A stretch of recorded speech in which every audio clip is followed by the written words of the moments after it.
the five aggregates generally are used by the Buddha to uproot delusion, avijja, whereas the six sense bases are often used to uproot lust or craving. And the Buddha used this beautiful analogy to point to the insubstantiality of each aggregate, where he said form is like a sort of piece of flotsam or foam floating down a river. So it looks solid, but it's just made of a bunch of insubstantial bubbles. Just like the body looks solid and cohesive, but really just a constituent or amalgamation of bones, nails, teeth, blood, skin, etc. Vedana, the Buddha compared to the bubble of water that forms on the surface of water after it's hit by a raindrop. So I think of this often as when a sense impression hits us, it's the response of the chitta in terms of pleasant, painful, or neutral. Just like when a water droplet hits the surface of water, there's that responding water bubble that comes up from the surface of the water.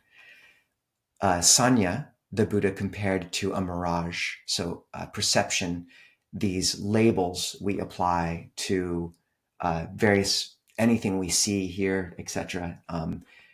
Enemy, friend, or this or that person. And they seem substantial, solid, and yet just as when you're driving down the road or the freeway and see a distant kind of glimmer that looks like a pond, but it's just the heat or light reflecting off the asphalt. Similarly, sanya is just insubstantial.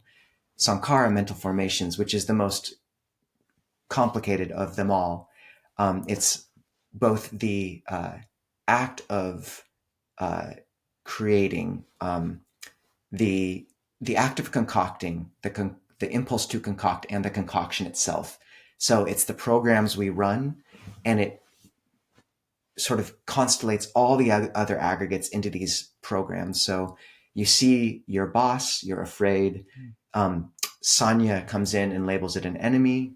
Then the memory comes up, which is another sankhara of a previous interaction you had with them, feeling unpleasant. The body knots up and you get a knot of fear in your stomach. And this is all a constellation, a program that begins to run on sankhara. And the Buddha compared sankhara to a banana tree. And banana trees, they basically look solid, but if you cut them open, it's just leaf after leaf in various sheaths. There's no center wood, so there's no center of sankhara. It's just layer after layer.